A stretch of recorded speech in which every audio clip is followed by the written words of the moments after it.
안녕하세요. 이학권의 시사 칼럼입니다. 우리 소박한 그리스도인의 눈으로 우리가 우리의 삶과 사회와 역사를 함께 바라보는 그런 시간입니다. 지금은 우리가 이민교회의 장래, 우리가 과연 어디로 가야 하는가에 대해서 계속적으로 나누고 있습니다. 오늘 시간부터 한 3시간 동안은 우리 이민교회가 이제 사라지는 건 뭐 당연한 일이죠. 한국말 하는 교회, 한국 사람끼리만 모인 교회, 이것은 잠정적인 것이고 또 일시적인 것이고 이런 교회가 계속될 수는 없죠. 또 계속되는 게 건강한 것도 아니죠. 2세, 3세 이민의 역사가 시작되고 또 흘러감에 따라서 당연히 타민족들도 함께 할 수 있고, 그러면 언어도 한국어가 아닌 공용어인 영어로 해야 되는, 그렇게 교회가 가야 되는 건 당연한 이야기입니다. 그러면 한국 사람들이 모여서 한국말을 하는 한국 이민교회는 사라지는 것이 운명입니다. 그렇게 하나님의 뜻이고 섭리죠. 그러면 우리는 그냥 사라지는 것인가? 그냥 사라지면 안 되죠. 사라지기 전에 열매를 맺어야 되죠. 꽃이 피었으면 반드시 열매가 맺혀야지 되고, 그 열매가 오는 세대를 또 새롭게 여는 것이죠. 그래서 성경에서 우리가 따르기에 아주 좋은 예가 있습니다. 그게 예루살렘 교회입니다. 우리는 초대교회 그러면 다 예루살렘 교회만 생각을 하는데, 사실 예루살렘 교회는 아주 잠깐 있었던 교회입니다. 예수님께서 아마 AD 30년경에 십자가에 죽으시고 부활하셨죠. 그리고 AD 70년에 예루살렘이 로마에 멸망하면서 지상에서는 완전히 없어진 교회가 됩니다. 그러므로 반세기도 지탱하지 못했던 교회가 예루살렘 교회입니다. 그 예루살렘 교회가 그렇게 쓰러질 때 그럼 그것으로 끝났느냐? 아닙니다. 예루살렘 교회가 열매를 맺어 주었기 때문에 그 예루살렘 교회가 선포했던 복음이 로마 전 세계로 흩어져 나가고, 로마까지도 마침내는 그 복음을 따라서 삶을 새롭게 하는 그런 역사가 일어난 것입니다. 그래서 우리 이민교회도 사실은 한 반세기 역사 아닙니까? 우리가 여기 이민이 본격적으로 이민자들이 자리하고 여기 한인 이민교회가 자리하기 시작한 게 70년대라고 보시면 됩니다. 물론 그 전에 있었지만 70년, 80년, 90년, 2000, 2010년 그렇게 해서 지금 반세기 정도 되었습니다. 이제 앞으로 사반세기 못 견딜 것입니다. 앞으로 25년 후에는 한국말 하는 한인 이민교회는 뭐 10분의 1 이하로 그 반드시 줄어들 수밖에 없는 상황입니다. 다른 타민족도 다 그랬습니다. 그 자체는 뭐 좋은 것도 나쁜 것도 아니고 당연히 가는 길입니다. 다만 예루살렘 교회가 사라졌지만은 그 열매가 온 세계에 번지고 온 세계의 삶을 새롭게 하는 하나님의 복의 도구가 되었듯이, 우리 한인 이민교회도 열매를 맺어야 되는데, 과연 어떤 열매를 맺어야 되는지, 또 자칫하면 정말 열매 없이 쓰러질 수 있는 그런 위기의 상황에 우리가 놓여 있습니다.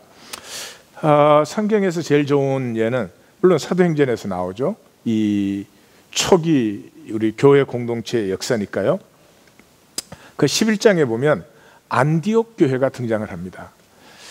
안디옥 교회가 등장하기 전까지 성경이 그렇게 전하고 있습니다. 그 말씀을, 복음을 유대인에게만 전했습니다. 예루살렘 바깥 지역에서도 유대인에게만 전했습니다. 그런데 유대인에게만 전하던 그 복음이 이 구브로와 또 구레네에 있던 사람들이 안디옥에 와서 헬라인들에게도 말씀을 전함으로 이 안디옥에 믿는 무리가 생겼다, 그렇게 되어 있습니다. 그것이 안디옥의 출발입니다.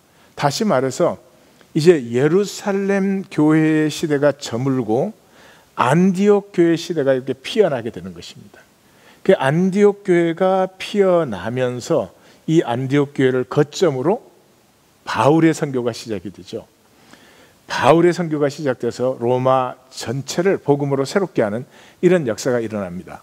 근데 그 과정을 자세히 보면은 제가 지금 성경을 일일이 설명할 수는 없겠지만은 이 안디옥 교회가 세워지면서 이제 바울이 등장하게 됩니다. 바나바에 의해서 이제 소개가 되죠.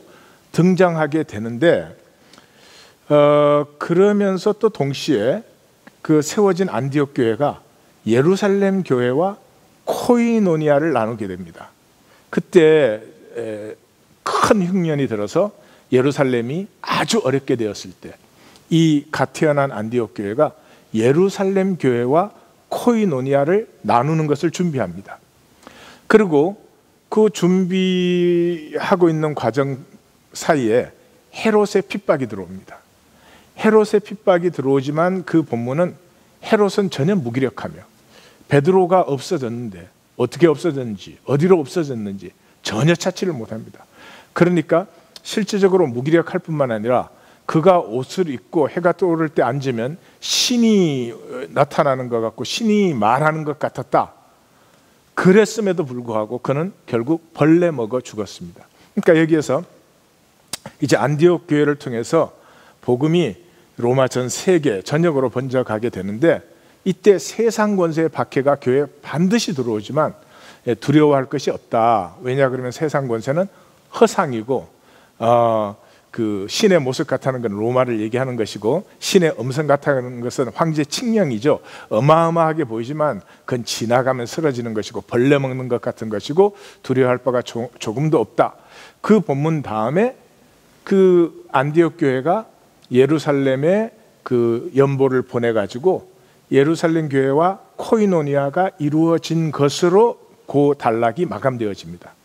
그때 그 단락이 마감되어질 때 그 코이노니아를 나누고 안디옥으로 돌아올 때 마가라고 하는 요한이 따라왔다 이렇게 되어 있습니다. 그러니까 굉장히 상징적이죠. 마가 요한은 아주 어릴 때로부터 이 예루살렘 교회에서 자라났죠. 그 마가 요한의 집에서 예루살렘 교회가 모이지 않았습니까? 그 마가의 다락방 거기에서 성령도 임했고 그게 예루살렘 교회죠. 예루살렘 교회가 여러 군데 흩어졌겠지만 그 중심되는 교회죠. 그러니까 이 예루살렘 교회를 아주 어릴 때부터 성인이 되었을 때까지 온전히 아는 대표적인 사람이 마가입니다. 그 마가가 예루살렘에서 안디옥으로 옮겼다는 것은 이제 예루살렘에 임하던 하나님의 그 세계를 향한 역사의 주도권이 이제는 마치 릴레이에서 안디옥 교회에서 넘겨진 거나 마찬가지죠. 그렇게 해서 이제 바울이 등장했는데 그럼 예루살렘 교회는 이제 쓰러져 버리느냐? 아닙니다. 아주 재밌어요. 성경이 그 바나바가 바울을 데리고 와서 거기서 1년간 사역을 하고요. 1년 후에 성령께서 파송하라 그래서 둘이 파송을 합니다. 파송했는데 처음에 구브로 사이프러스 섬으로 갔죠. 거기에서 그 바울이 그 엘루마라는 무당을 만나서 막 저주를 퍼붓습니다. 아마 거기에 마가는 굉장히 충격을 받았던 것 같아요. 마가를 베드로의 아들이라 그렇게 부르지 않습니까? 그러니까 베드로의 복음이 마가복음서입니다. 마가는 베드로에게 배우고 들은 것을 적은 것인데 마가복음은 십자가 하나를 증거하는 거거든요. 그러니까 그 십자가의 사랑을 증거받고 그것에 대한 그 얘기와 정언들을 수없이 들어온 마가는 야, 우리 일을 방해한다고 저렇게 막 저주를 퍼부어대는 바울에게서 참 견디기 힘들었을 것입니다. 그래서 구브로를 떠나서 이 소아시아에 상륙하자마자 버가라는 항구에서 마가는 예루살렘으로 돌아갑니다. 자, 그리고 2차 선교 여행을 출발할 때 바울과 바나바가 이 문제로 갈라서게 되죠. 그래서 바나바와 마가는 다시 만나서 구브로 쪽으로 가고 바울은 신라와 함께 이제 소아시아로 갔는데 거기서 성령이 유럽으로 마게도니아로 건너가게 합니다. 그러니까 잘 보시면 바나바와 마가는 예루살렘의 사람들이죠. 그래서 이 없어진 그 뒤로는 없어지죠. 바나바와 마가는 그들을 통해서 무엇이 태어났습니까? 복음서, 마가 복음서가 태어났습니다. 복음서가 무엇입니까? 세례 요한의 세례로부터 예수님이 십자가에 못 박히시고 부활하시기까지의 이 정언을 복음서라고 하는 것입니다. 그래서 사도행전 시작하면서 요한의 세례로부터 주님께서 부활하시고 승천하시기까지 우리와 함께 있던 자 중에서 그 유다 대신에 마띠아를 뽑지 않습니까? 그러니까 이 예수, 나사렛 예수의 정인, 그러니까 세례 요한의 세례로부터 부활 승천하실 때까지의 이 정인, 이게 복음이거든요. 이걸 가지고 있는 게 예루살렘 교회인데, 이 예루살렘 교회는 물리적으로는 없어지지만 하나님의 섭리에 의해서 바나바와 마가를 따로 세우면서 그들은 이 복음서라는 열매를 맺어내게 됩니다. 그리고 바울은, 나누어진 바울은 그 복음서를 들고 이제 로마를 향해서 나아가면서 로마 온 세계에 증거하는 사역을 감당하게 되죠. 다시 말해서 예루살렘 교회가 복음서라는 열매를 맺지 못했으면 바울의 사역도 헛된 사역이었을 것입니다. 뭐 말로 설명을 해야 되지만은 이 예수 그리스도가 죽으시고 부활하심으로 말미암아서 우리 모두가 죄 사함을 얻고 자유하게 되었다. 자, 이 자유하게 되었다는 의미는 다음 시간과 그 다음 시간에 2시간 계속해서 우리가 보게 될 것입니다. 왜냐 그러면 우리가 지금 그 자유하게 죄 사함을 받고 자유하게 되었다.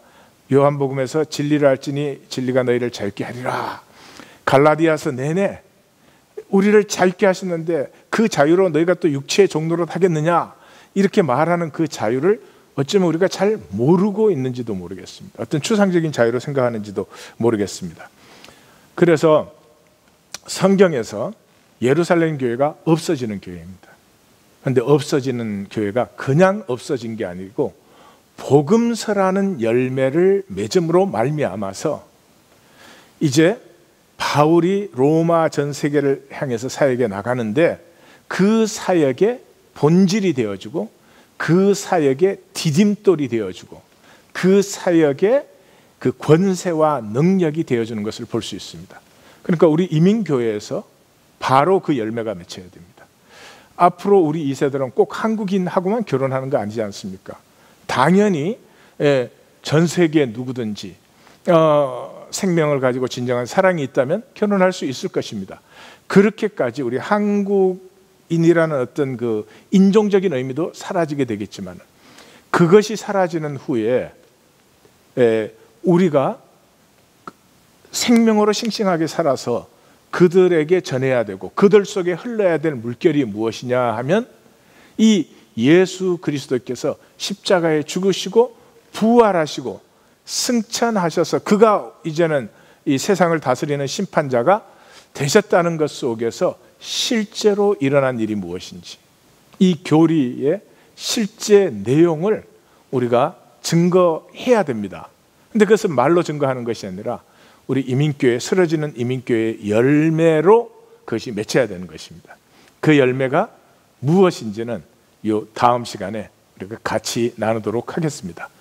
지금까지 이학권의 시사 칼럼이었습니다. 다음 시간에 뵙겠습니다.